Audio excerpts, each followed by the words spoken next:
What's your story? Hey guys, welcome back to my channel. How the heck are ya since our last encounter? I hope this video finds you well, reading something amazeballs to kick off the month of September.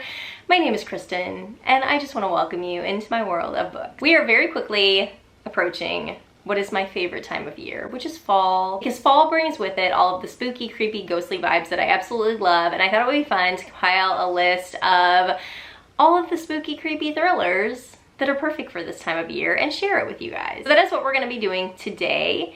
And without further ado, let's jump in. So the first book is The Whistling by Rebecca Netley. This book was recommended in a Facebook group that I'm in, and I just thought with a cover like that and a name like that, it was a perfect addition to this list, and so we're gonna give it a go. This book follows a woman named Elspeth Swanson. I have to say that really slow because I'm gonna jack it up.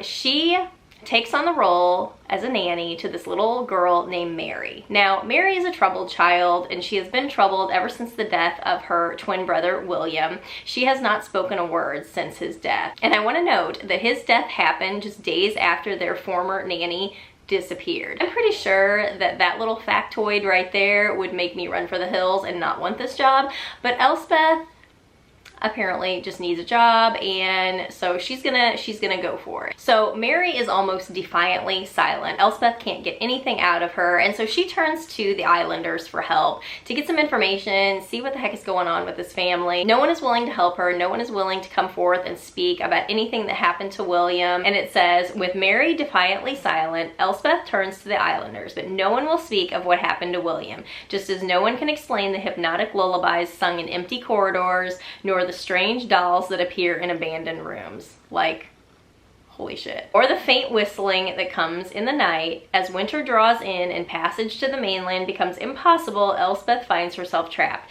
But is this house haunted by the ghosts of the past or the secrets of the living? Inquiring minds want to know, and I am very excited to add this one to my TBR. Okay, so the next book is The Lost Village by Camilla Sten. This is actually one that I am reading right here and now. I'm only about 10% in. Oh my god.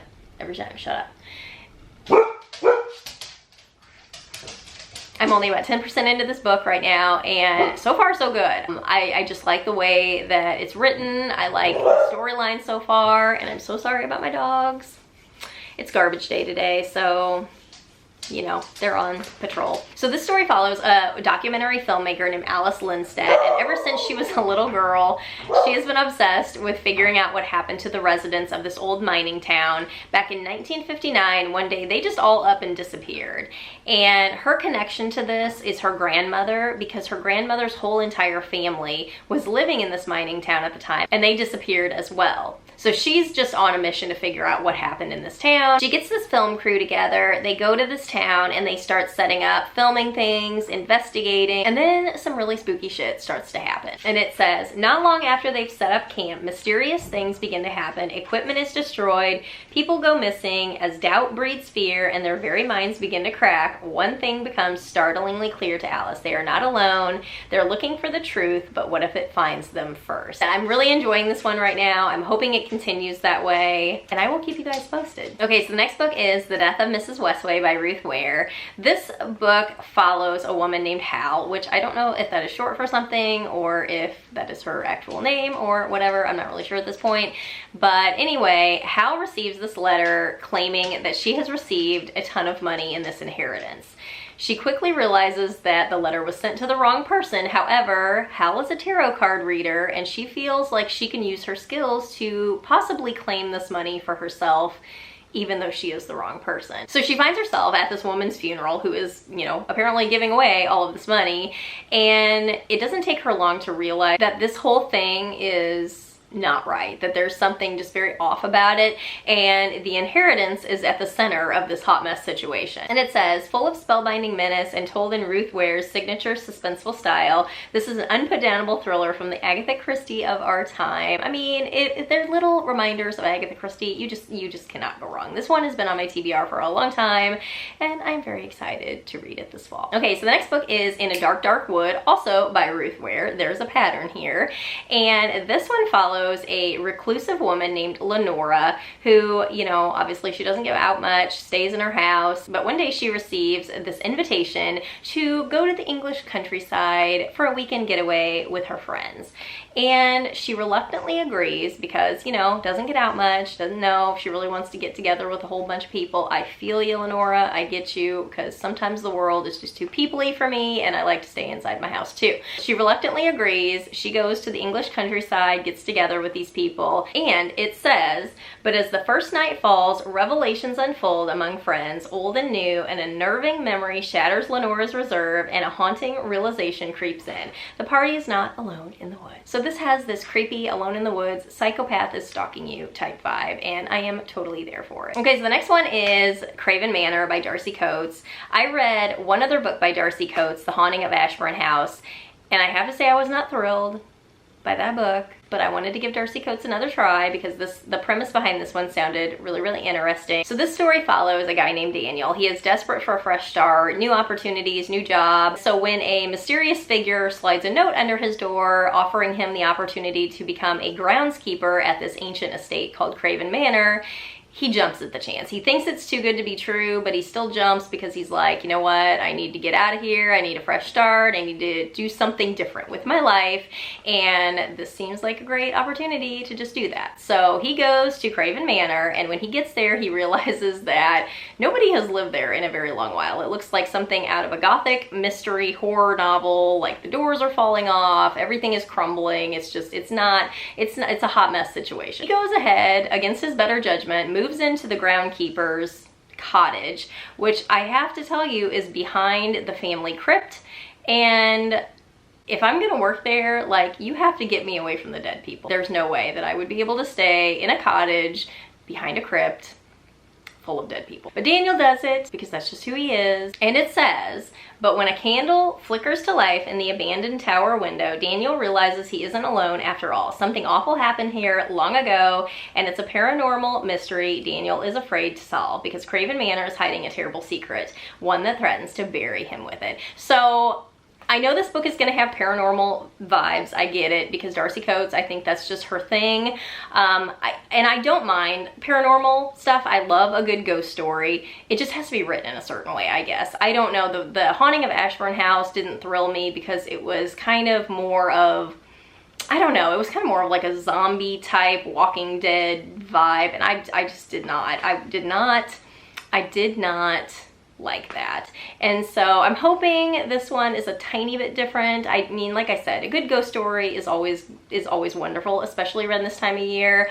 But we'll keep our fingers crossed for this one. Okay, so the next book is The 13th Tale by Diane Setterfield. This was another one that was recommended actually on Instagram this time. I saw this one on Instagram and I thought it looked just like a perfect kind of gothic mystery novel type deal. I mean, I love the cover of it. I think the cover is beautiful. And this one follows a reclusive author named Vita Winter, who is famous for her collection of 12 enchanting stories. Vita has spent the last 6 decades penning alternate lives and realities for herself, and now that she's older and her health is failing, she is ready to reveal the story of her violent and tragic past. So she hires a young biographer named Margaret Lee. Now Margaret kind of has a troubled past herself, but she quickly becomes immersed in this kind of strange tale that Vita is telling her. And it says, Margaret is mesmerized by the author's tale of gothic strangeness featuring the beautiful and willful Isabel, the feral twins Adeline and Emmeline, a ghost, a governess, a topiary garden, and a devastating fire. Together, Margaret and Vita confront the ghosts that have haunted them while becoming finally transformed by the truth themselves.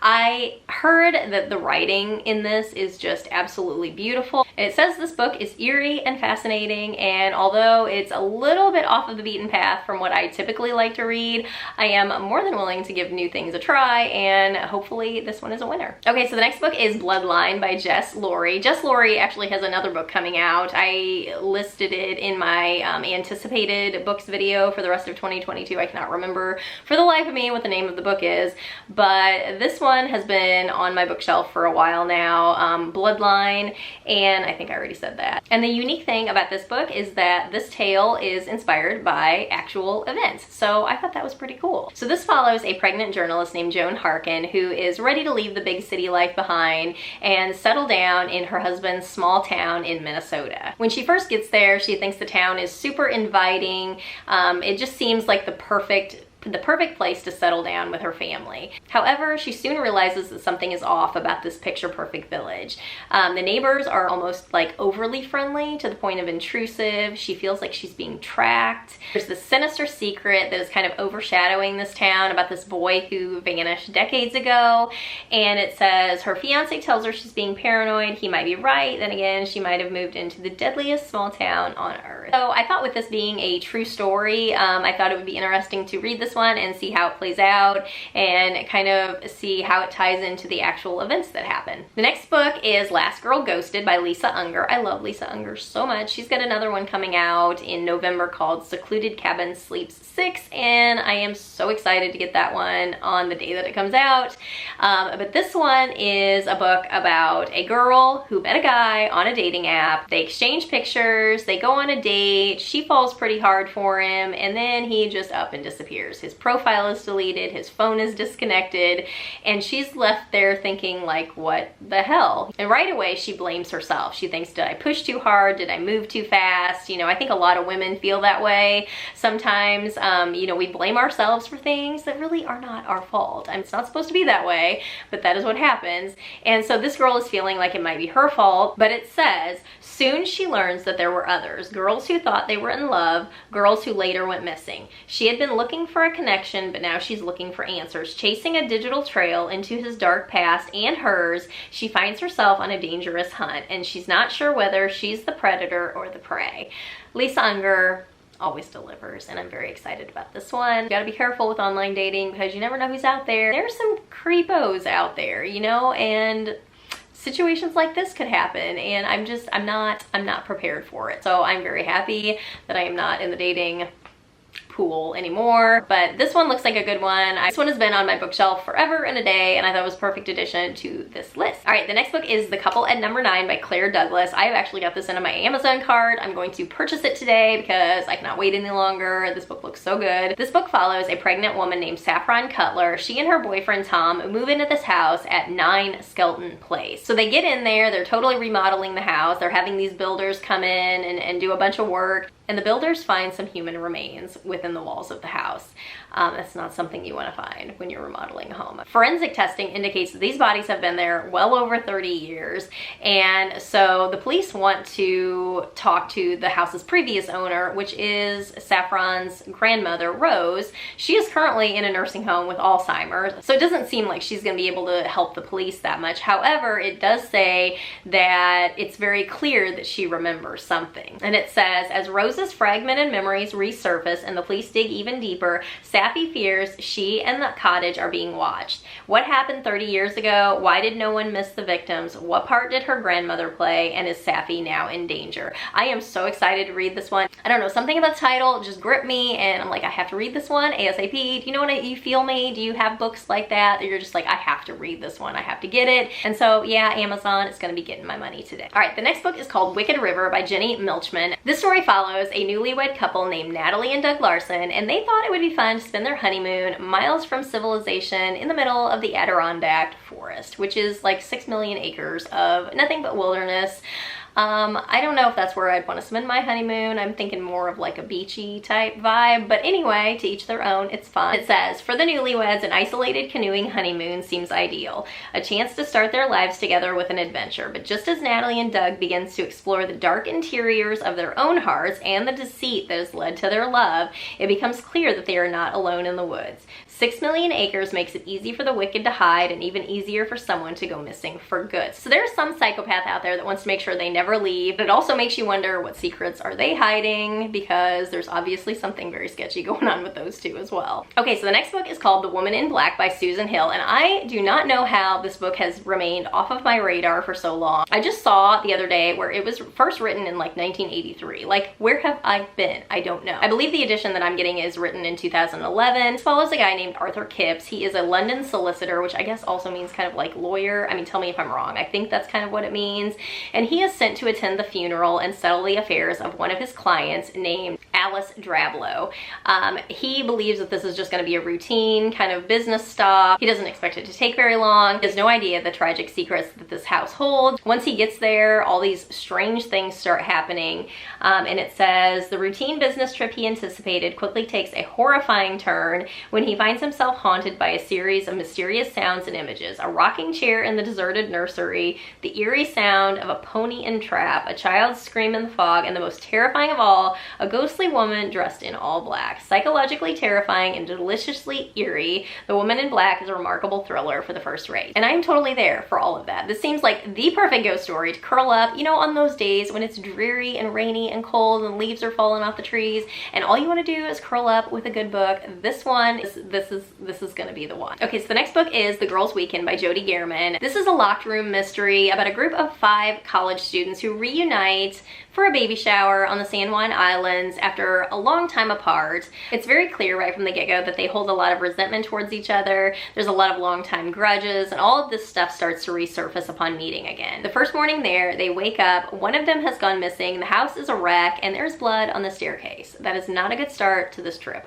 But none of them can remember what happened the night before. Like their memory is just a blank, and so they start to wonder if maybe they were drugged or they have no idea what happened.